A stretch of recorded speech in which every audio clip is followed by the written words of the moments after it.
I heard the shriek before I even looked up from my coffee. It was sharp, panicked, and followed by a wet, splattering sound, like someone had just lost a paintball fight they didn't know they were in. By the time I stepped onto my porch, the morning sun was catching the full horror of it. Karen, the self-appointed queen of our HOA, standing in my driveway, drenched head to toe in a very vivid shade of electric blue. Her hair looked like a smurf had exploded on it, her white tennis outfit was ruined, and her expression, part fury, part disbelief, could have powered the neighborhood's streetlights. The security camera mounted above my gate whirred softly, recording every second. I didn't say anything right away. I just watched as she sputtered and flailed, trying to wipe blue paint off her face. You monster!" she finally screamed, pointing a trembling finger at me. "You did this on purpose." Well, yes. And no. You see, the paint incident was technically an accident, the predictable outcome of someone ignoring 3 very large warning signs reading, "Private property, automated security system, do not open gate." But Karen had never been one for boundaries, literal or social. She was the kind of neighbor who saw rules as personal insult. It all started 3 weeks earlier when the HOA decided that my unsightly industrial gate didn't match the aesthetic integrity of the community. Never mind that the gate was a standard matte black security model, identical to the one used by half the houses on the other side of the subdivision. The executive side, where Karen just happened to live. My side, the lower lots, had been annexed into the HOA 2 years ago, and she'd been on a crusade ever since to make us all presentable. When I got the first notice taped to my mailbox, I thought it was a joke. Per HOA Guidelines Section 5B, your gate and associated security equipment must conform to approved style parameters. I called the HOA office, and sure enough, it wasn't a prank. Karen herself chaired the compliance committee. So I invited her over for a discussion. She arrived 10 minutes early, clipboard in hand, wearing her signature expression. That polite, tight smile that says, "I'm about to ruin your day but will use passive voice while doing it." She inspected my gate like a crime scene investigator, clicking her pen thoughtfully. "This model isn't on the approved list," she said. "It's a gate," I said. "It opens, it closes, it keeps people out."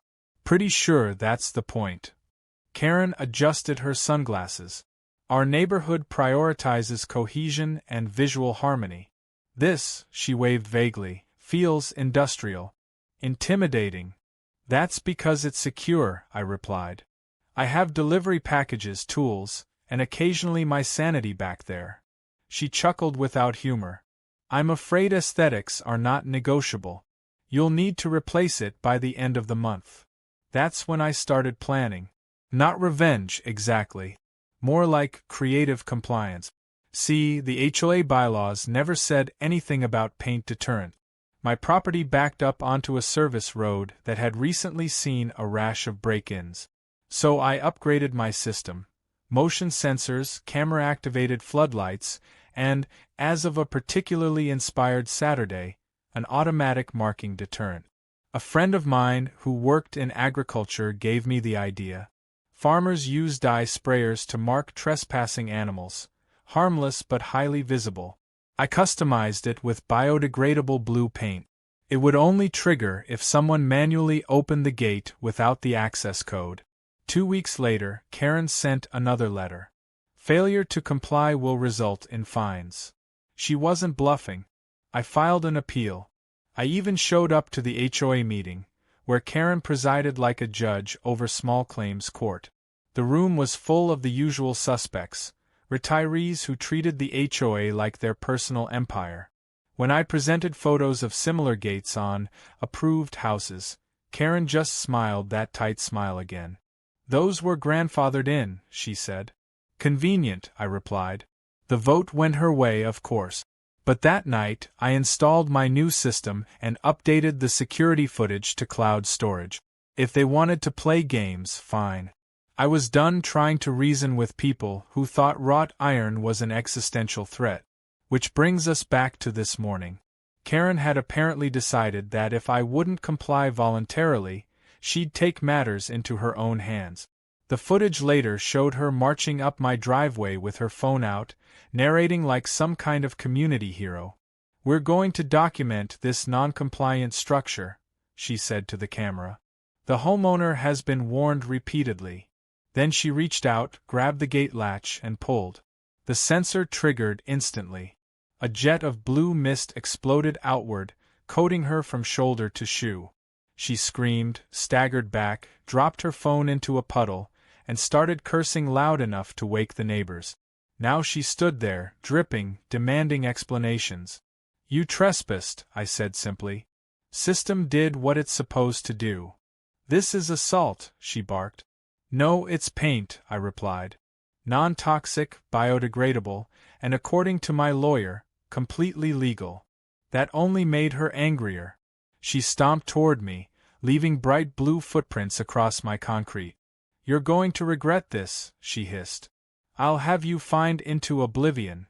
I smiled. "Make sure to include the security footage when you file the complaint." Her expression flickered. "What footage?" "The 4 cameras," I said, pointing. "And the doorbell. Multiple angles. High definition." For a moment she just stood there, speechless, the rarest of events.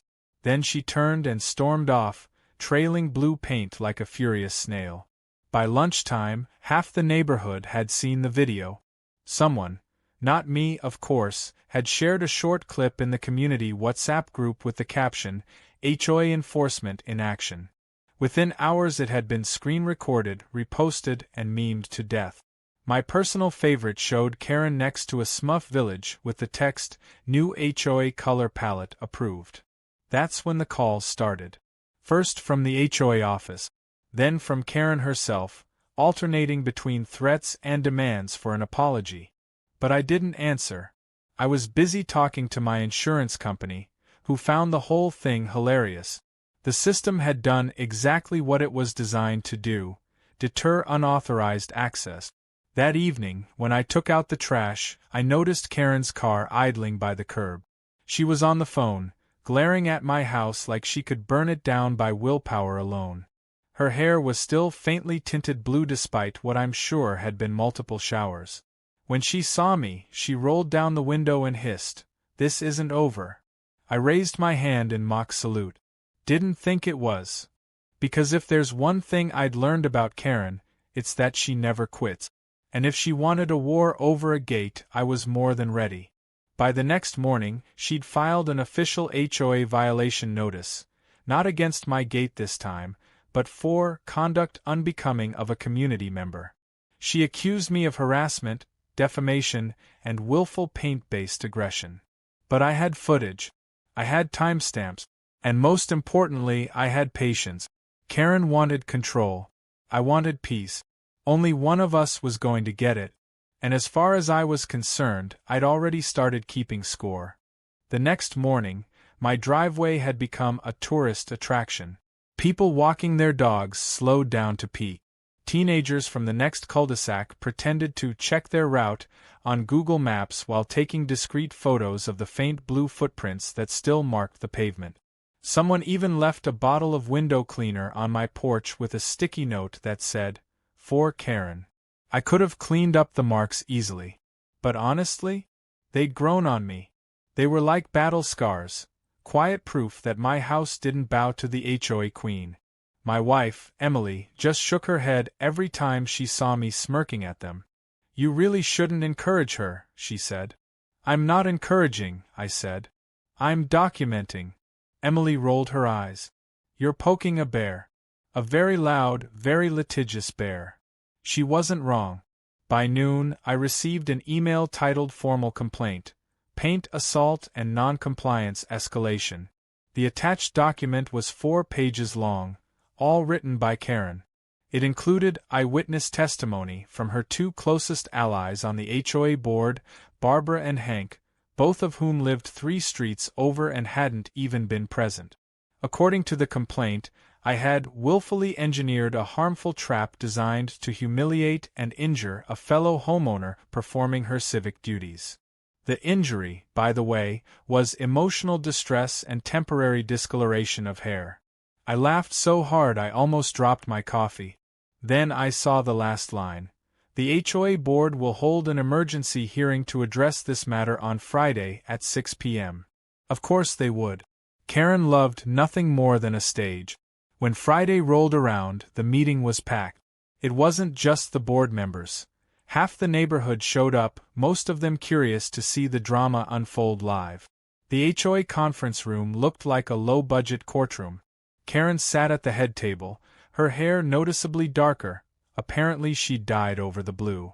She wore a white blazer like she was about to deliver a TED Talk on moral superiority. I took a seat near the back, calm as ever. Emily nudged me. "Try not to smile too much," she whispered. Karen tapped her pen against a stack of papers. "Let's begin," she said, her voice full of practiced authority. "This emergency session has been called to address a violation of our community standards, including property aesthetics and conduct unbecoming a member." She gestured toward me. "The homeowner in question has refused multiple directives to replace his non-compliant gate and, in the process, installed a dangerous mechanism that caused physical and emotional harm." A murmur rippled through the room. Someone near the back whispered, "Didn't she just open the gate?" Another voice answered, "That's what the video showed." Karen's jaw tightened. "There will be time for comments after we present the evidence." She clicked her remote and a PowerPoint appeared on the screen. Slide 1. Community Safety and Harmony. Slide 2. A zoomed-in screenshot of her drenched in blue mid-scream. The room erupted in muffled laughter. Karen snapped, "This is not funny." "Actually," I said quietly, "it kind of is." A few people chuckled out loud. Karen's eyes snapped to me like heat-seeking missiles. "Mr. Bennett, you'll have your turn to speak." When it was finally my turn, I stood up, calm and deliberate. "For the record, my security system is fully legal and installed by a licensed contractor. It's designed to deter trespassers and uses non-toxic, biodegradable dye. No harm intended, only identification." Karen scoffed. "You're suggesting I was trespassing?" "I'm not suggesting," I said. "I'm stating. You opened my locked gate without permission. That's on video." She turned red. "I was performing a community inspection." I shrugged. "You're not law enforcement. And last I checked, community inspection doesn't mean breaking and entering." Someone clapped from the back. Karen shot a glare in that direction, but the tide had turned. Even some of her usual allies looked uncomfortable. Then I brought out my trump card, a USB drive. "Here's the footage from my cameras. All 4 angles time-stamped.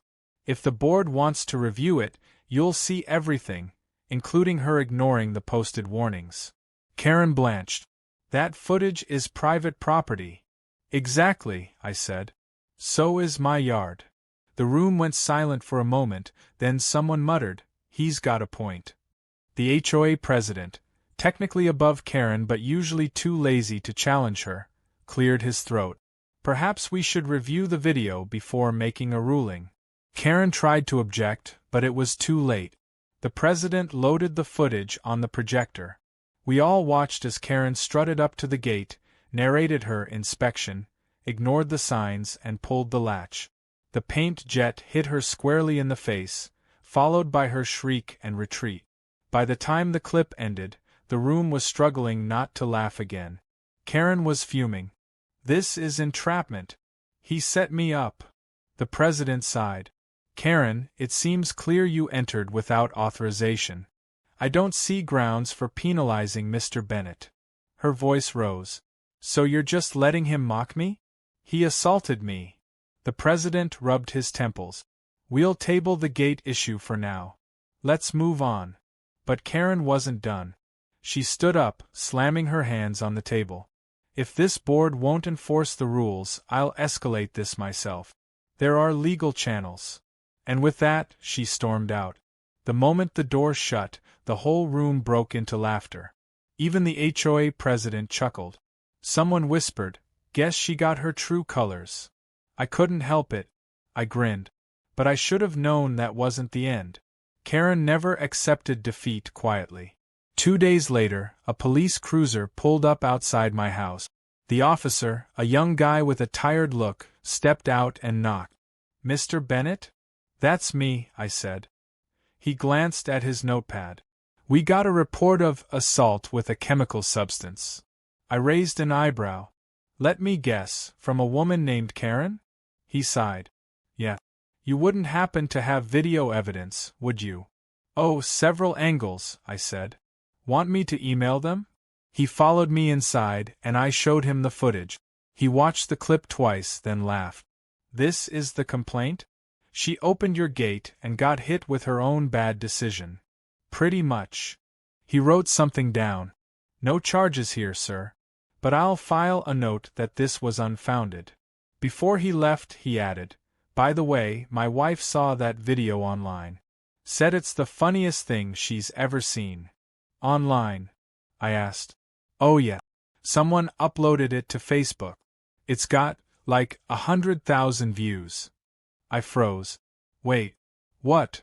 Sure enough, when I checked later, there it was. HOA lady gets blue justice. The thumbnail was a freeze frame of Karen's horrified face mid-spray. The comments were merciless, memes, jokes, and hundreds of strangers declaring their love for my genius security system.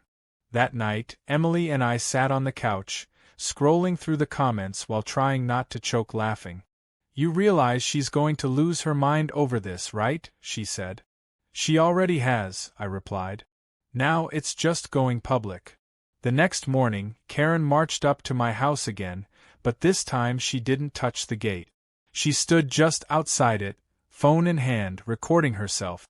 "This is a message to my neighbors," she declared loudly. "Defamation will not stand. That man violated my privacy." I opened the door just in time to see her waving her phone like a courtroom exhibit. "Karen," I called. "The internet's not your HOA. You can't find me there." Her face flushed. "You think this is funny?" "A little," I said. "Want to pose for the thumbnail?" Her scream was almost cinematic. She turned, stomped off again, and nearly slipped on the blue-stained pavement. As she disappeared down the street, I couldn't help but smile. Because something told me she wasn't going to rest until she got even.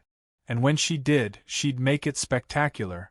And I had just the right plan brewing to handle whatever she threw next.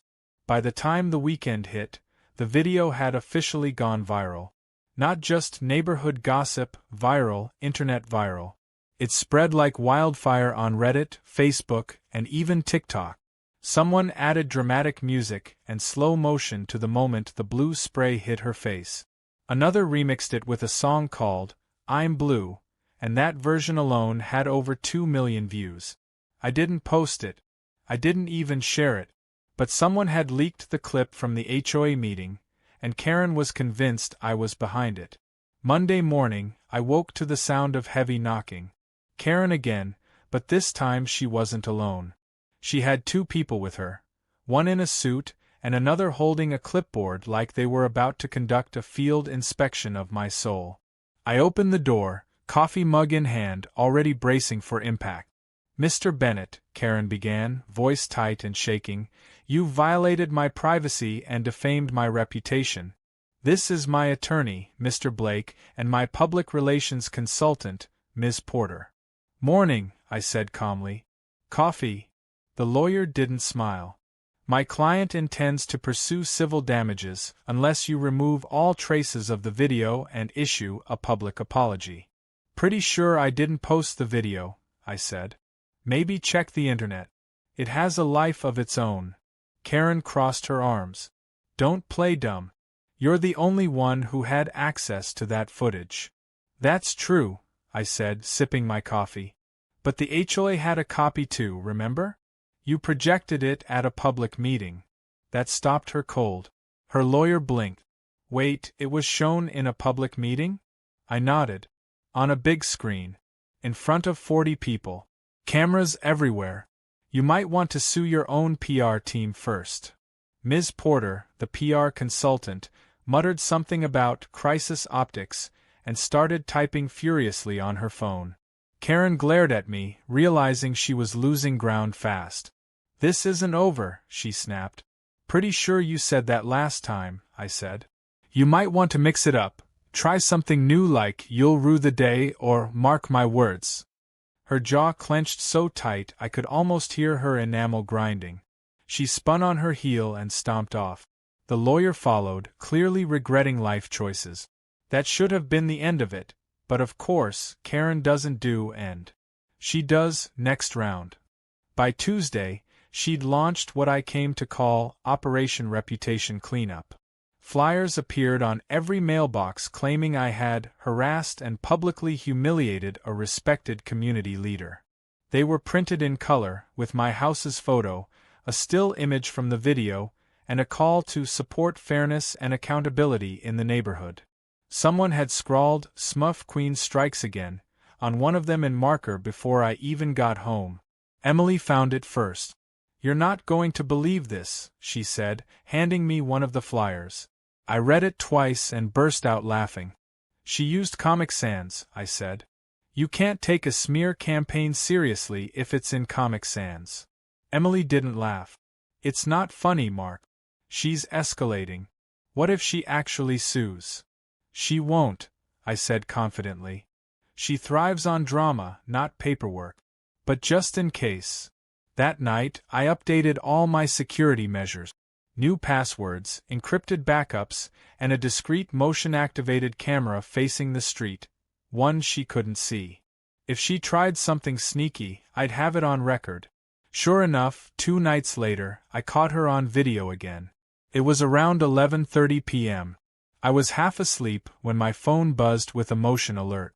I opened the feed, and there she was, crouched near my mailbox in the dark, flashlight in one hand, trying to pry off the little camera sticker that read, "Monitored 24/7. I watched her trip over a rock, curse under her breath, then shuffle away when a car drove by. It would have been pathetic if it weren't so funny. The next morning, I printed a screenshot from the footage and taped it right above the mailbox with the caption, "Smile, Karen, you're trending again." By noon, it was gone. But I had a hunch she'd seen it. The following day, I got an email from the HOA again. Subject: Urgent compliance matter. Apparently, Karen had pushed through a new temporary emergency regulation stating that all external surveillance systems must be disclosed and approved for community privacy standards. That was rich. The woman who literally broke into my property now wanted me to report my cameras. I replied with a single sentence. "Happy to comply once you remove all publicly installed HOA surveillance from communal areas." An hour later, I got a one-line response. "We'll be in touch." Emily groaned when I told her. "You're baiting her again." "I'm defending myself," I said. "Big difference." But she was right. Karen didn't need much bait to bite. That Friday, I came home from work to find a city utility truck parked outside my fence. 2 men in orange vests were digging near my property line. When I asked what was going on, one said, "Work order from the HOA." Something about a buried wire violation. "Buried wire?" I said, baffled. "There's nothing there except my sprinkler system." Sure enough, when I checked the form, it listed my address under unauthorized electrical installation. Karen was standing across the street, pretending to check her phone but watching me like a hawk. I waved. She turned her back. I called the city. They had no record of issuing any official permit. The work order was an HOA directive, not legally binding, just paperwork Karen had convinced someone to act on. I marched over to her. "You're digging on private property," I said. She didn't even look up. "The HOA has jurisdiction over front-facing landscaping." "Pretty sure that doesn't include my sprinkler line," I said. "Or fraudulent work orders." That got her attention. She turned slowly, her expression smug. "You're becoming a nuisance, Mr. Bennett. I'd hate to see your fines pile up." "Fines require evidence," I said.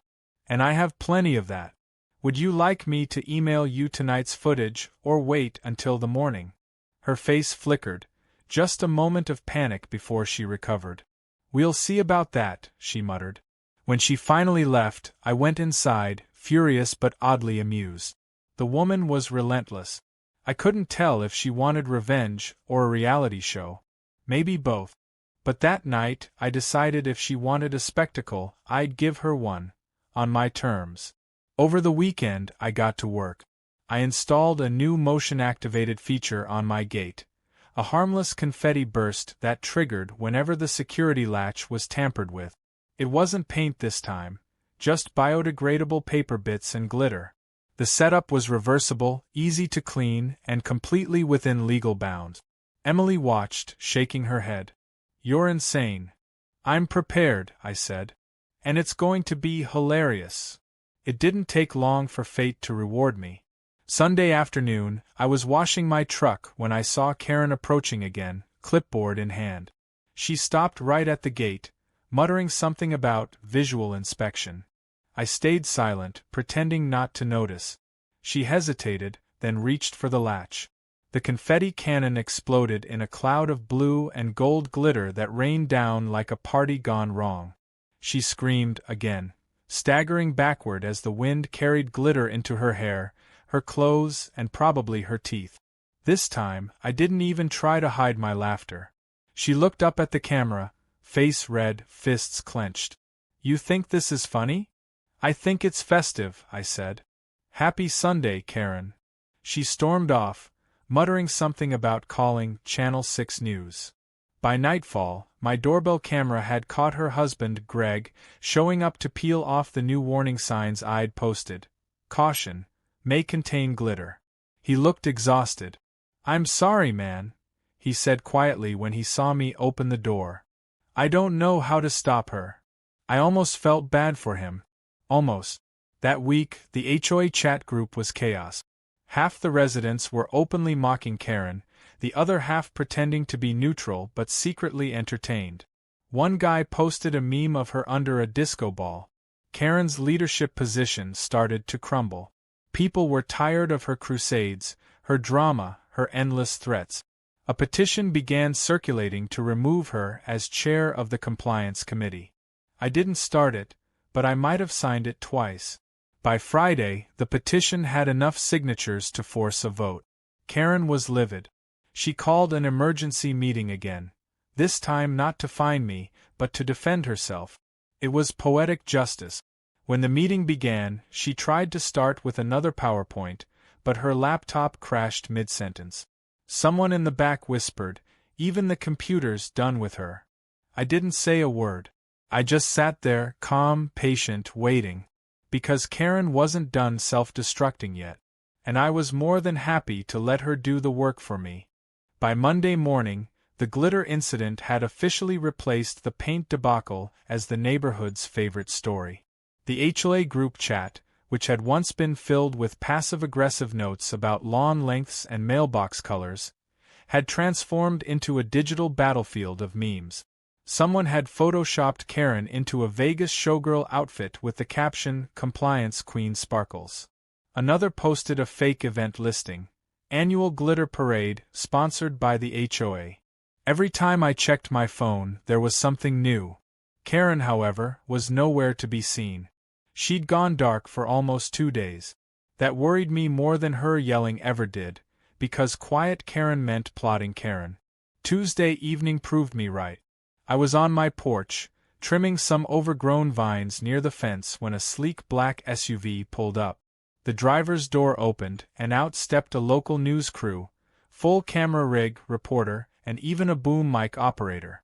And behind them, striding with righteous fury, was Karen. "Mr. Bennett," she called out, all confidence and fake friendliness. "This is Channel 6 News.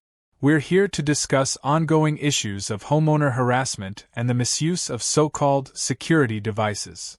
The reporter, a young woman who looked slightly regretful already, gave a professional smile. "We're doing a human interest story about neighborhood disputes escalating online. Could we get your comment?" I glanced at the cameras, then at Karen, who was practically vibrating with anticipation. She thought she was about to expose me on live TV. I smiled. Sure. But you might want to see something first. The reporter looked uncertain but followed me to the porch. I showed her my security setup. The warning signs, the posted notices, and a printed copy of the HOA's original complaint letter that had forced me to install security in the first place. Then I pulled up the camera footage showing Karen triggering the blue paint, and another clip of her sneaking around my mailbox at midnight. Her smile faded halfway through the video. We might need to reconsider the angle here. Karen's face went white. This isn't relevant, she blurted out. He's manipulating the narrative. The reporter gave her a polite but firm look. Ma'am, this is your property on his camera. You opened his gate. Karen's composure cracked. He rigged it. He trapped me. By putting a lock and a sign on it? I said. The cameraman, trying not to laugh, turned slightly away. Within minutes, the crew packed up their gear. Thank you for your time, Mr. Bennett, the reporter said, giving me an apologetic smile. We'll be adjusting our coverage accordingly. Karen sputtered. You can't leave. You haven't heard my side. Oh, we have, the reporter said gently. And we've seen the footage. Have a nice day. They drove off, leaving her standing in my driveway, fuming. She turned toward me with venom in her eyes. You think you're so clever, don't you? I try, I said. You keep giving me material. Her hands curled into fists. You haven't won. The board still listens to me. You're going to regret humiliating me publicly. And that's when I realized, this wasn't about the gate anymore. It was about power. Karen couldn't stand that she was no longer feared. Sure enough, that evening I got an HOA newsletter titled, Community Values in Crisis. It didn't mention me by name, but the entire piece was clearly about a homeowner using technology to intimidate and embarrass others. Karen even quoted herself anonymously, "We must not let individual egos undermine our collective harmony." It was actually kind of impressive how delusional she could be while sounding professional. But here's the thing, when people start overreaching, they expose themselves. The next HOA meeting was scheduled for Thursday night, and everyone knew it would be chaos. Rumors had spread that the board was going to vote on whether to suspend Karen's leadership role temporarily, pending community review. She was furious and had already started lobbying for sympathy vote. I decided to show up early. When I arrived, the parking lot was half full. The atmosphere inside was electric, people whispering, some glaring, others smirking. Karen sat at the front table, chin high, pretending not to notice the murmurs. Her husband Greg looked miserable beside her. When the meeting began, the president cleared his throat. We have several agenda items tonight, including an open discussion regarding conduct of board members and community relations.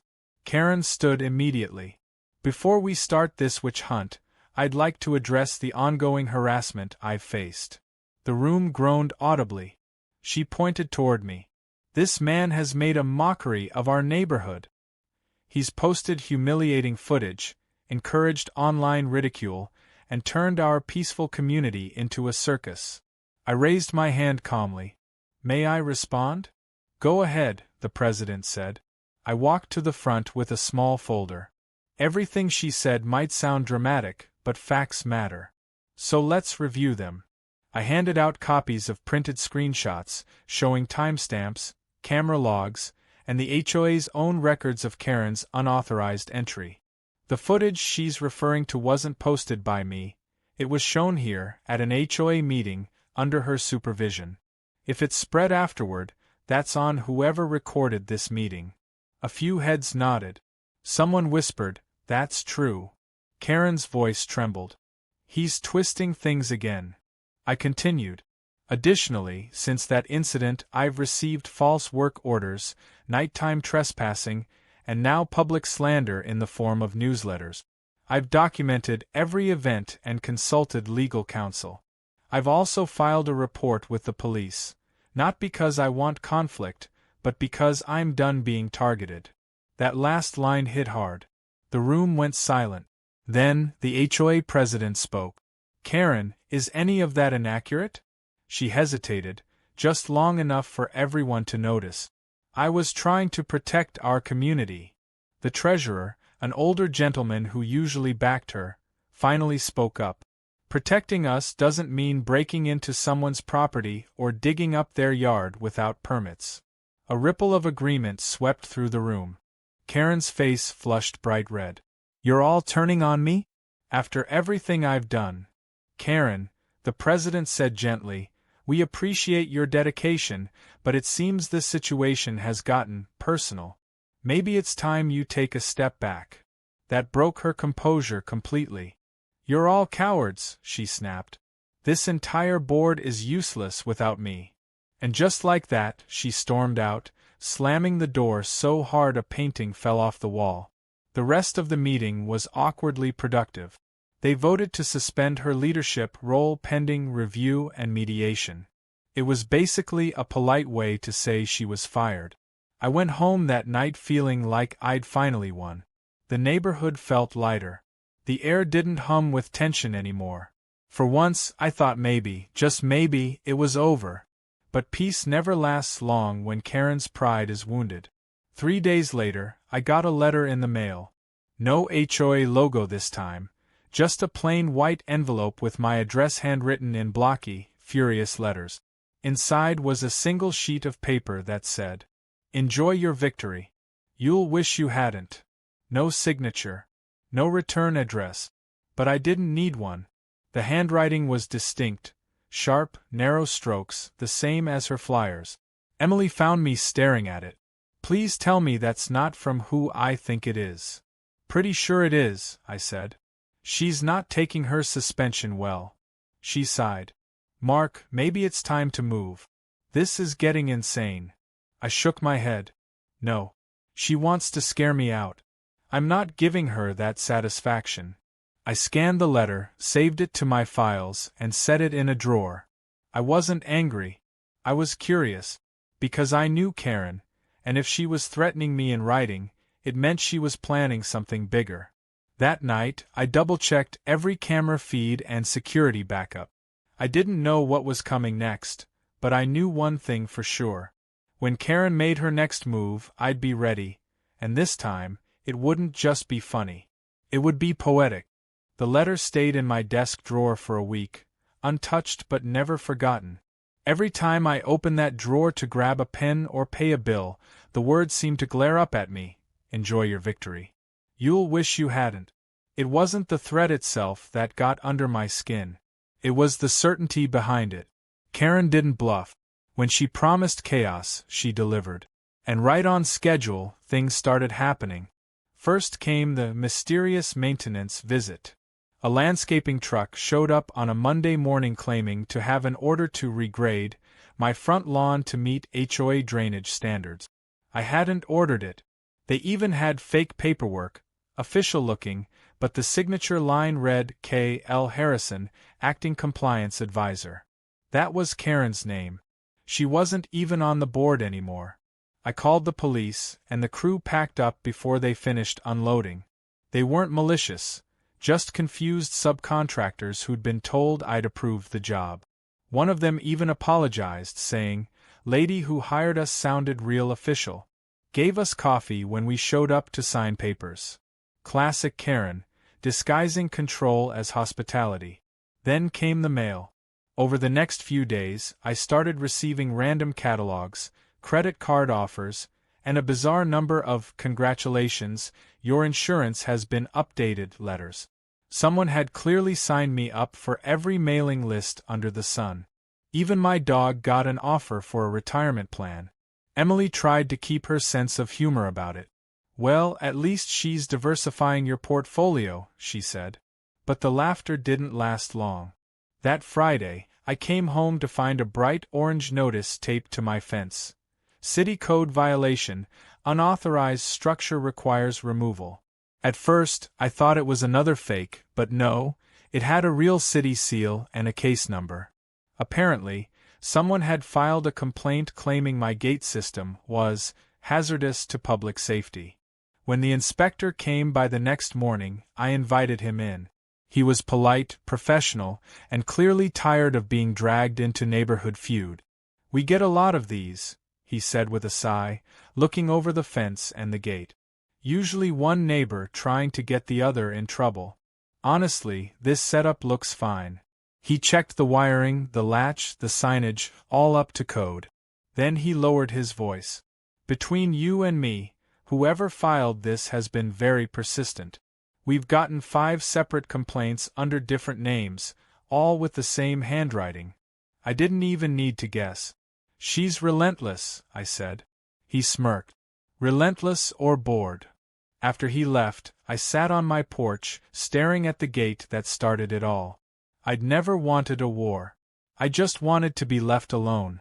But Karen didn't understand that kind of peace. To her, control was peace. And losing it was personal. That's when I decided to flip the script.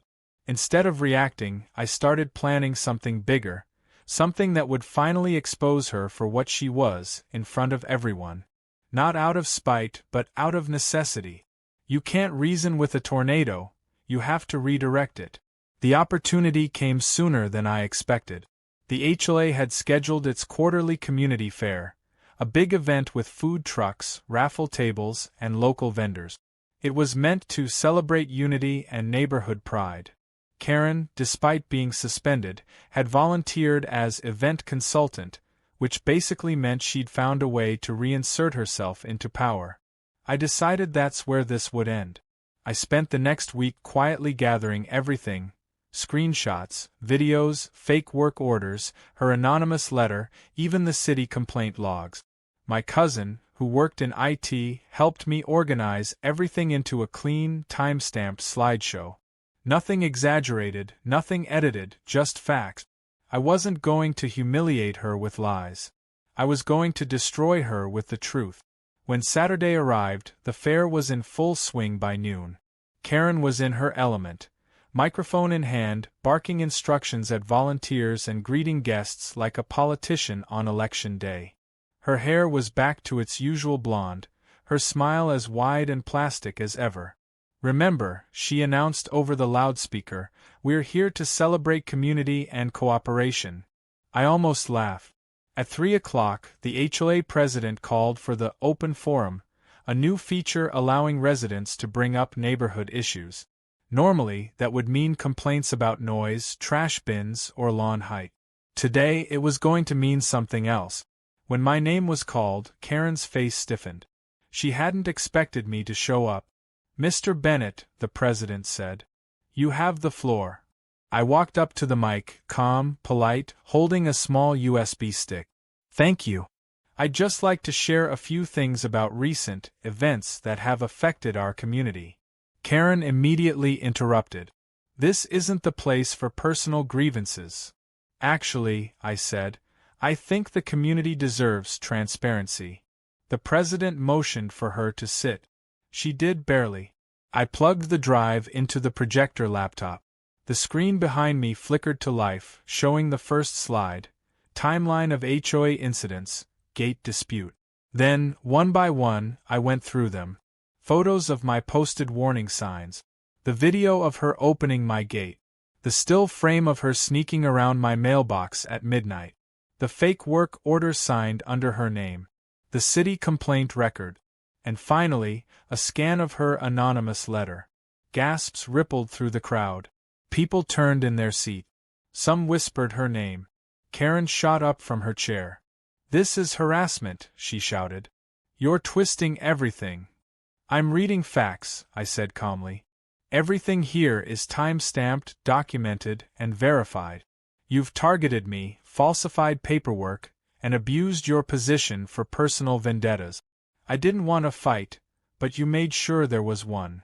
Her face was crimson now. "You think you're some kind of hero? You're a troublemaker."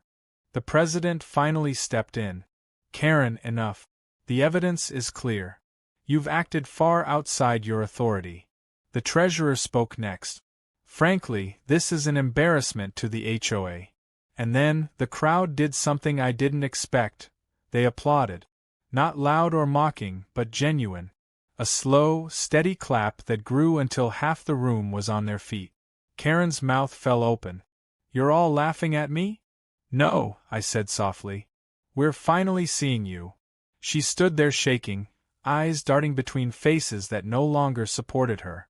Then, without a word, she dropped her clipboard and stormed off, leaving the microphone squealing in feedback. The president turned to me. "Mr. Bennett, thank you for bringing this to light. The board will be convening immediately to discuss permanent removal from her post." I nodded. "I think that's for the best." The rest of the fair went on awkwardly but peacefully.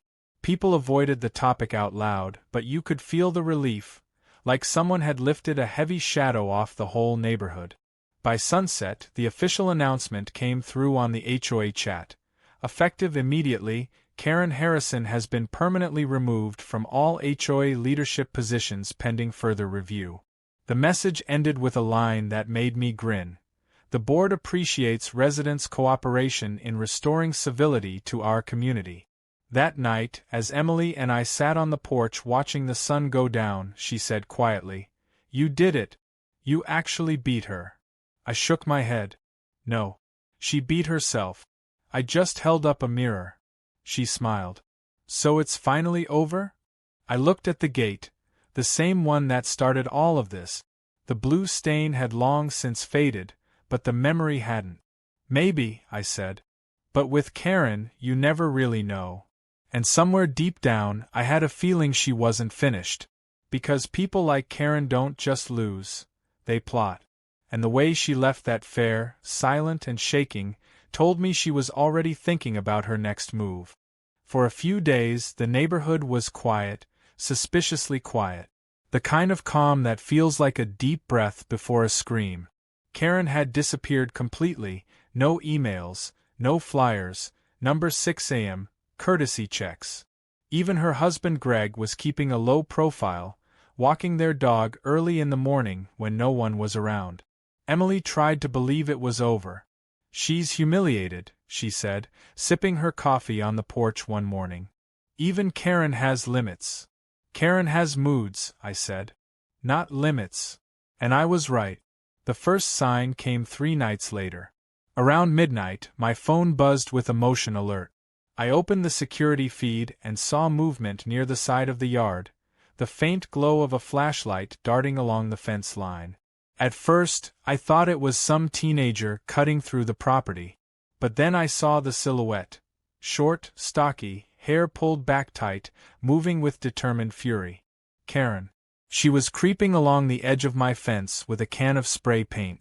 I couldn't hear what she was muttering, but I didn't need to. The way she moved, sharp, angry strokes, said it all.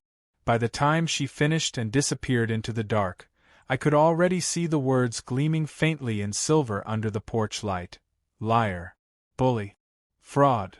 It was almost poetic in its immaturity. The next morning, Emily stood staring at it with her arms crossed. "She's lost it," she said flatly. "Lost it," I said. "She never had it." I filed another police report, not because I expected them to arrest her, but because I wanted a paper trail. The officer who showed up, the same one from before, just shook his head. "You again," he said. "She ever take a day off?" "I'm thinking of getting her a punch card," I said. 10 visits and your 11th is free." He chuckled, took a few photos, and promised to have a word with her. But the paint incident was only Act 1. That weekend, I woke to find something far worse. A truck parked in front of my house with a massive banner draped across the side. It read, "Stop Community Bullies. Protect HOA Leaders." And standing beside it, handing out flyers to confused neighbors, was Karen herself. When I stepped outside, she fixed me with a triumphant smirk. "Freedom of speech, Mark. You can't silence the truth." "You misspelled truth," I said, pointing to the banner. She glanced up, realized she'd written TURTH, and turned red. Half the neighborhood had gathered by then, whispering and shaking their heads.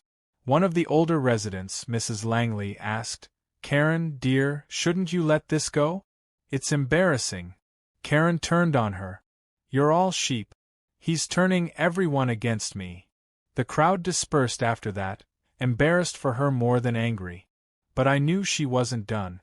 She was too far gone now, operating on pure ego and adrenaline. That night, I noticed something odd.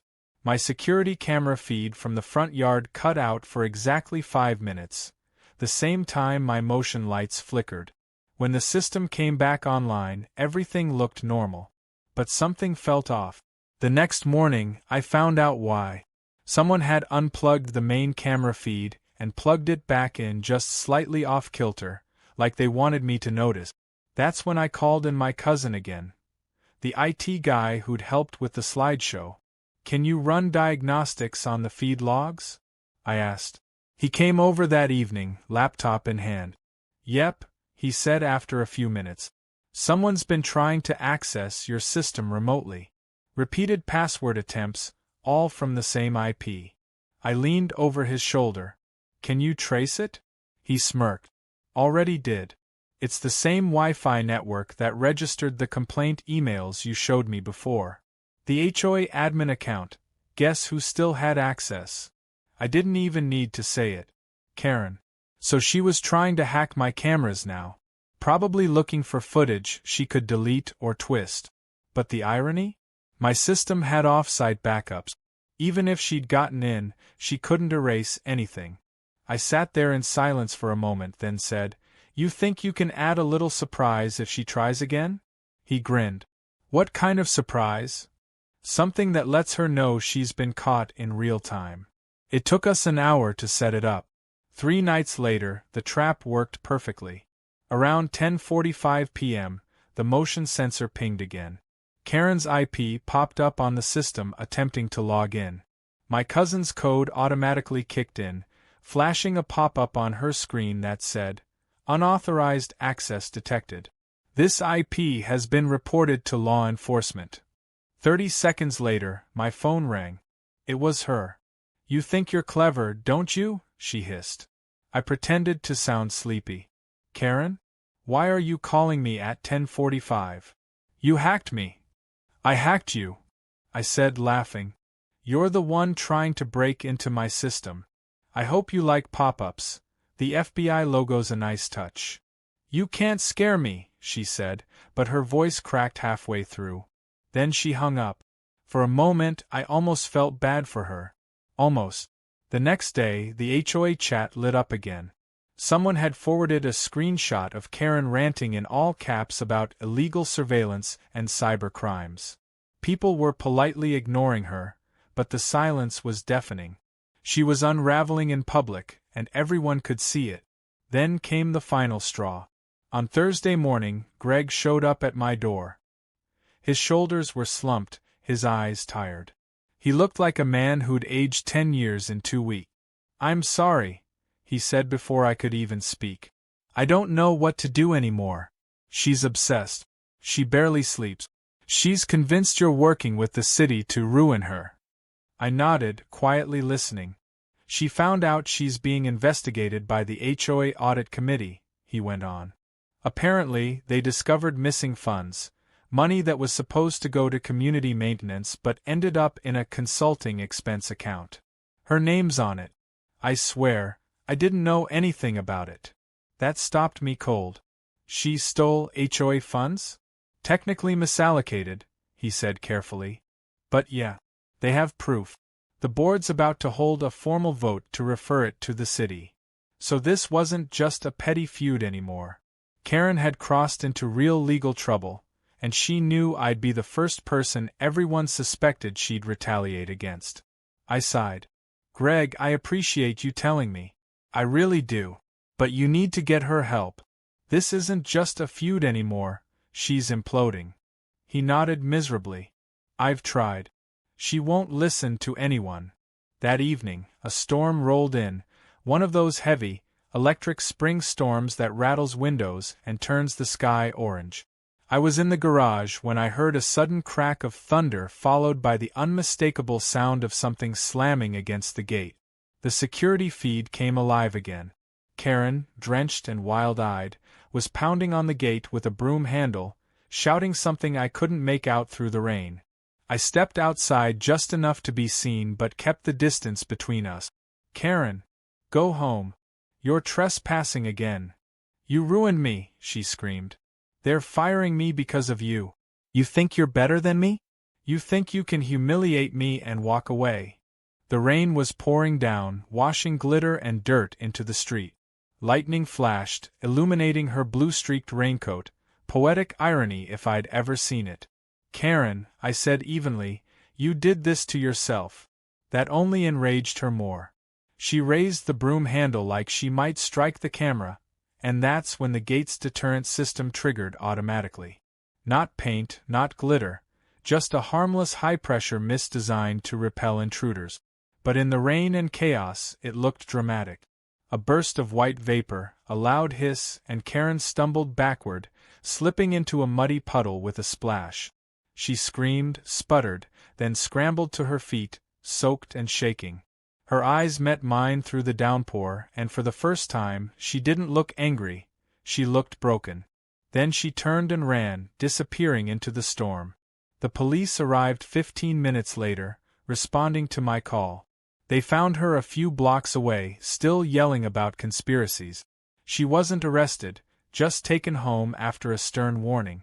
But by the next morning, everyone knew. The board issued an official statement.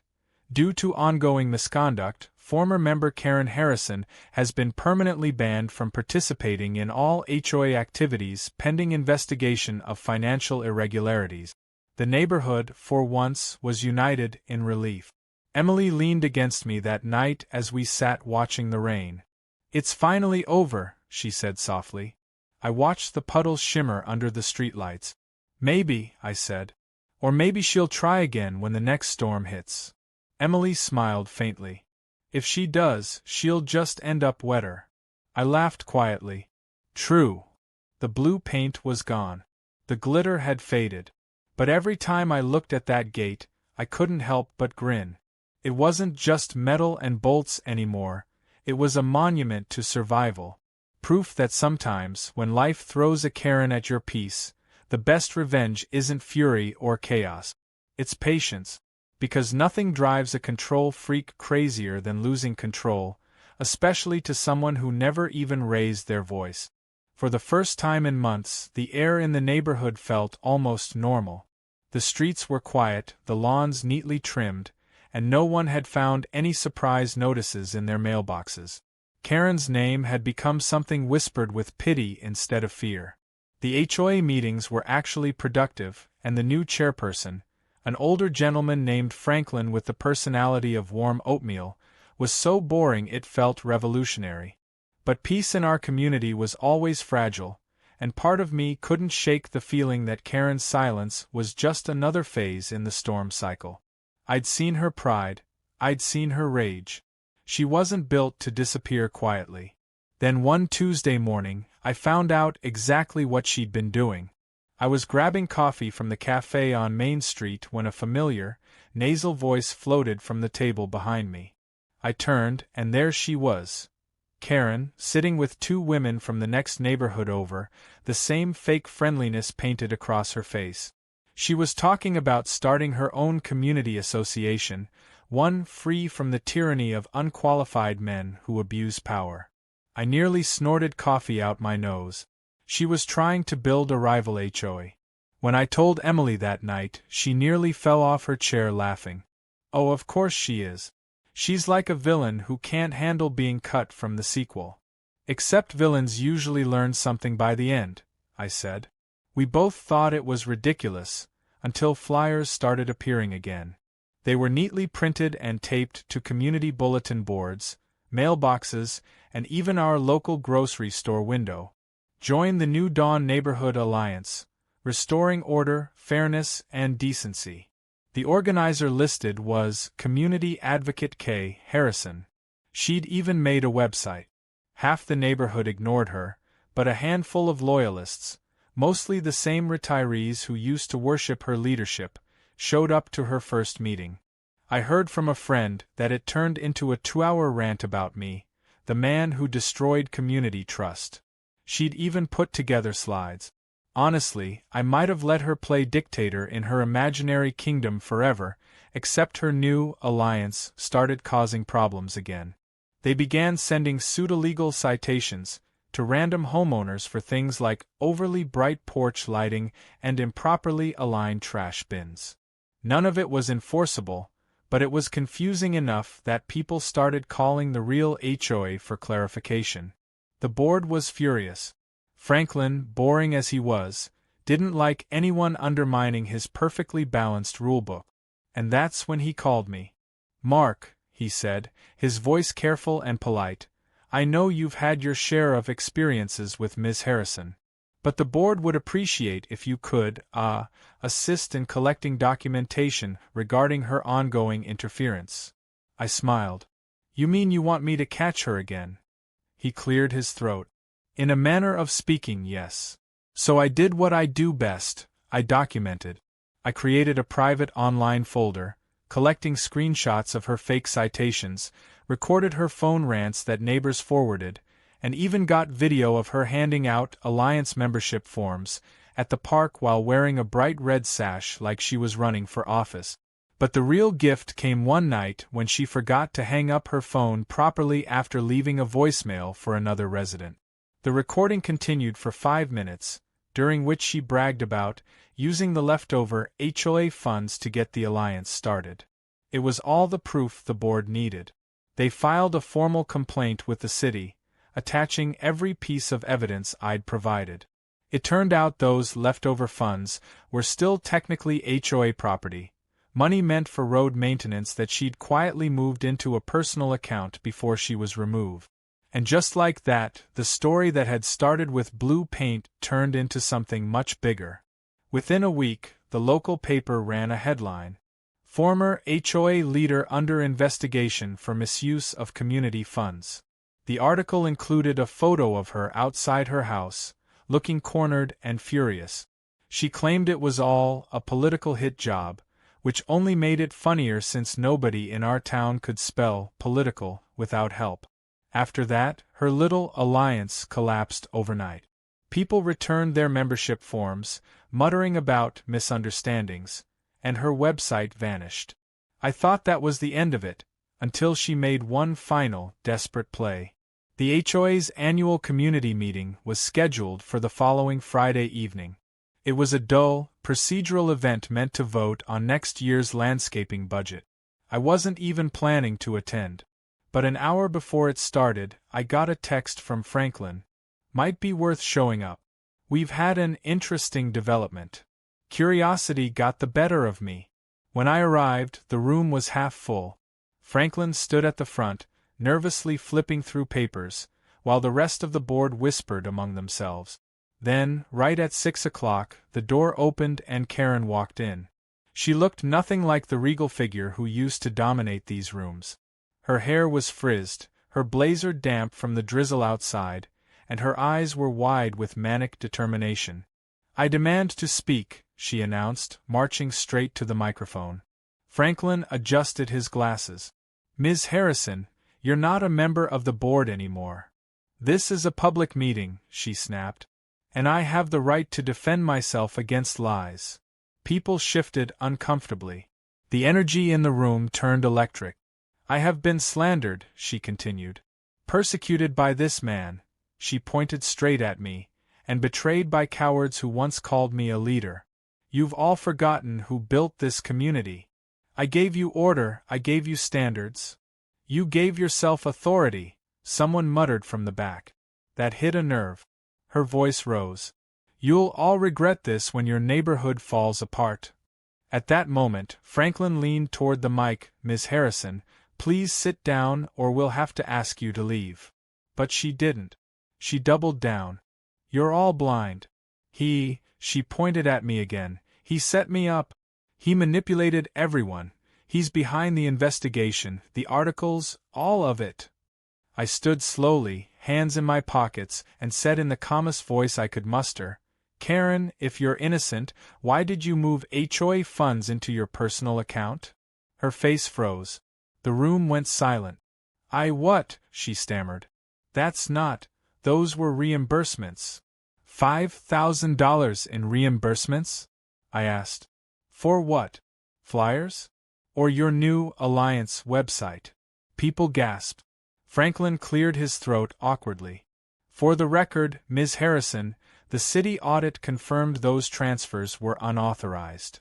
Karen's voice cracked. You don't understand. I was the HOA. It was my right. And there it was. The truth, raw and unfiltered. She didn't even realize she'd just admitted everything into the microphone, the one connected to the speaker system and the camera live-streaming the meeting for absent resident. By the time she realized, it was too late. The next day, the video was everywhere. Karen's meltdown was clipped, captioned, and memed within hours. I was the HOA became a running joke in local Facebook groups. Someone even printed it on t-shirt. That weekend, a police cruiser parked outside her house. She wasn't arrested on the spot, but word spread that she'd been officially charged with misuse of funds and harassment. Her husband moved out 2 weeks later. The house went on the market shortly after that. The neighborhood held a barbecue to celebrate unity. Everyone knew what it really was. Franklin gave a short speech thanking residents for helping restore trust. Then he handed me a small plaque.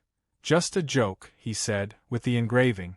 For services to sanity, Mark Bennett, community peacemaker. The laughter that followed was light, easy. For once, no one was afraid to joke. That night, as the party wound down and kids ran around chasing fireflies, I wandered over to my gate, the old black gate that had started it all.